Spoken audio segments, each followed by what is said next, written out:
Hello, everyone. This is the Reverend Mary Jo Harrison, and I'm coming to you live from the Greenwood United Church in Baddeck, Nova Scotia. We serve the congregations of Greenwood United Church and Middle River United Church. And this afternoon, I'm going to be reading a story that will be part of our Sunday morning worship. And it's this Sunday is a special Sunday because we're going to be celebrating both Father's Day and the Indigenous Day of Prayer, which is June 21st. And so because we're celebrating both of those special days, I decided to read a story that I hope will cover both special occasions. And the book's actually one that comes here from the Greenwood Library, and it's one that I found the other day. It's quite a lovely book. It's called Granddad's Prayers of the Earth, and it's written by Douglas Wood, and it's illustrated by P.J. Lynch, and the copyright date is 1999.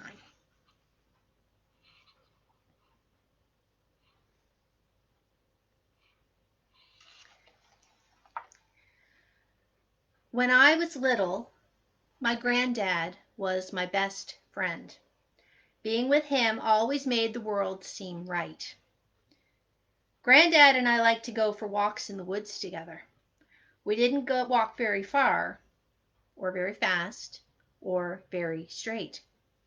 While we walked, I would ask him questions about things I wasn't sure of. "Why is it, Granddad?" I would ask. And "what if?" And "does it ever?" One day, I asked Granddad about prayers.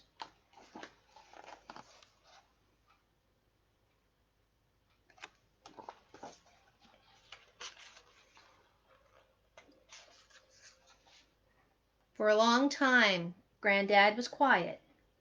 He didn't say anything until we came to the tallest trees in the forest. Then he answered with a question. "Did you know, my boy," he whispered, "that trees pray?" I listened closely, but I couldn't hear them.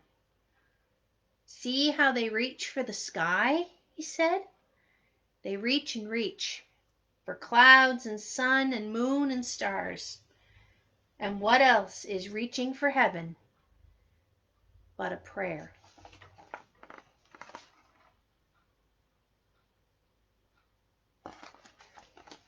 The illustrations are just beautiful. I thought about the trees and kept listening for them. And while I thought, I sat down on an old mossy rock. "Rocks pray too," said Granddad.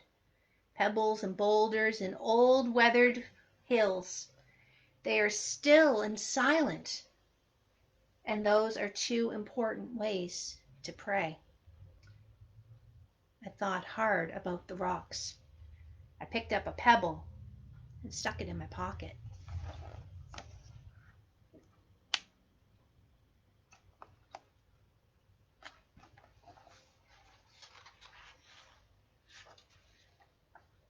We walked a little farther and came to a small stream.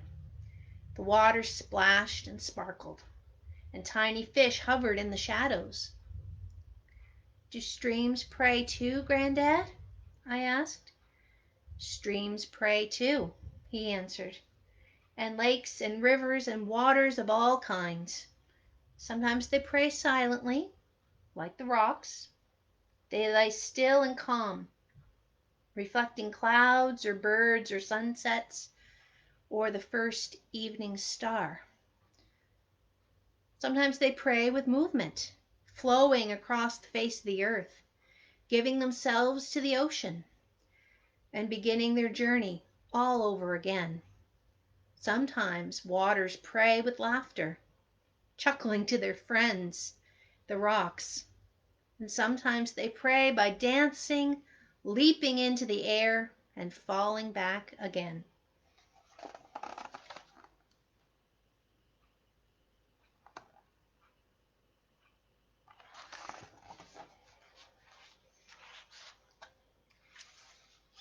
There are all ways to pray, said Granddad, but there are more. The tall grass prays as it waves its arms beneath the sky, and flowers pray as they breathe their sweetness into the air. The wind prays as it whispers and moans and sighs. It is saying a prayer and singing a hymn at the same time.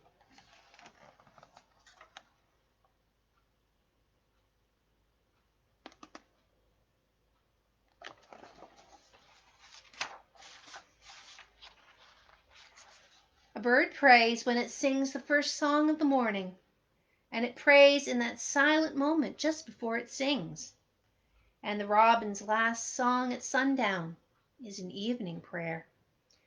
All the beings of the world pray, said my granddad, as they slip through the forest or sparkle in the water, as they climb mountainsides or soar into the clouds or burrow into the earth. Each living thing gives its life to the beauty of all life, and that gift is its prayer.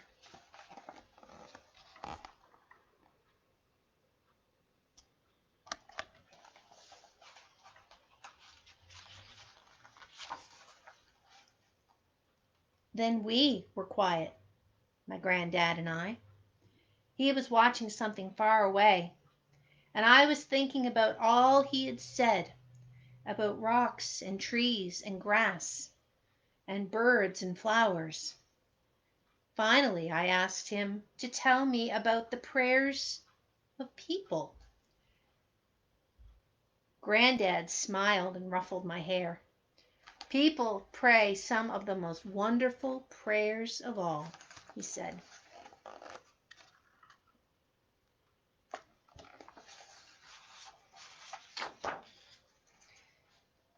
Bending down to smell a flower can be a prayer, said Granddad. Quietly watching the sunrise, feeling the slow turning of the earth, and saying hello to a new day is one of the oldest prayers.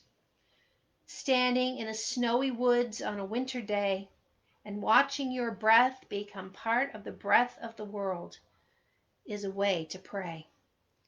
Making music or painting a picture can be a prayer. Holding hands around the table with family and friends, remembering all that holds us together and giving thanks is one of the greatest prayers. Sometimes, said Granddad, people pray when they are sad or sick or lonely, or have a problem too big to carry by themselves. They may say words they have learned from their fathers or mothers or granddads or great-grandmothers, but often they must find their own words. The important thing to remember is that the words will always be right if they are real and true and come from the heart.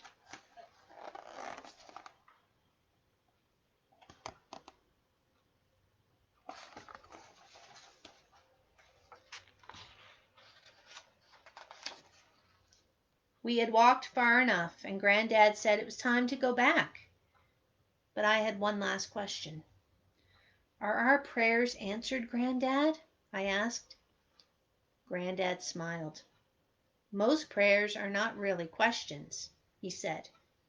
And if we listen closely, a prayer is often its own answer. Like the trees and winds and water, we pray because we are here, not to change the world, but to change ourselves.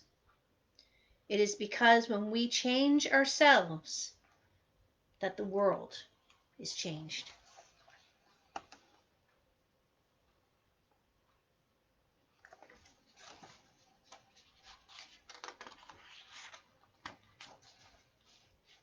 My granddad and I went for many walks after that one, and I often listened for the prayers of the earth, but was never sure I heard them.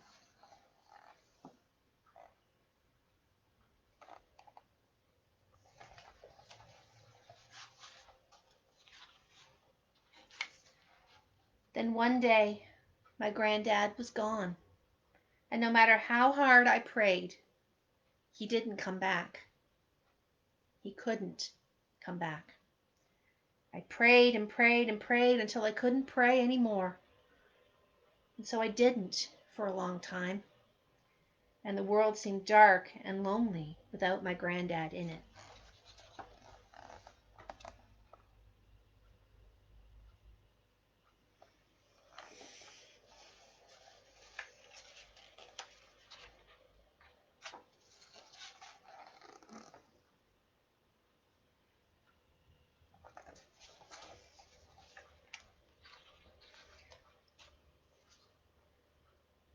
Until one day I went for a walk.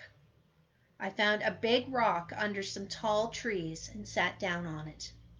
Overhead the branches swayed and a breeze whispered in the leaves. I heard a stream flowing nearby and a robin singing from a honeysuckle bush.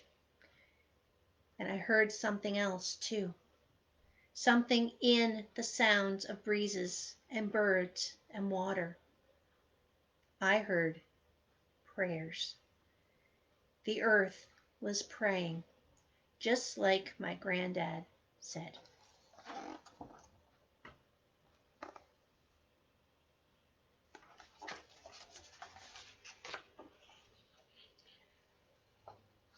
So I joined in. Thank you, I prayed, for tall trees and sweet flowers, for still rocks and singing birds, and especially for my granddad. And as I prayed, something changed, and my granddad seemed somehow near. And for the first time in a long time, the world seemed just right.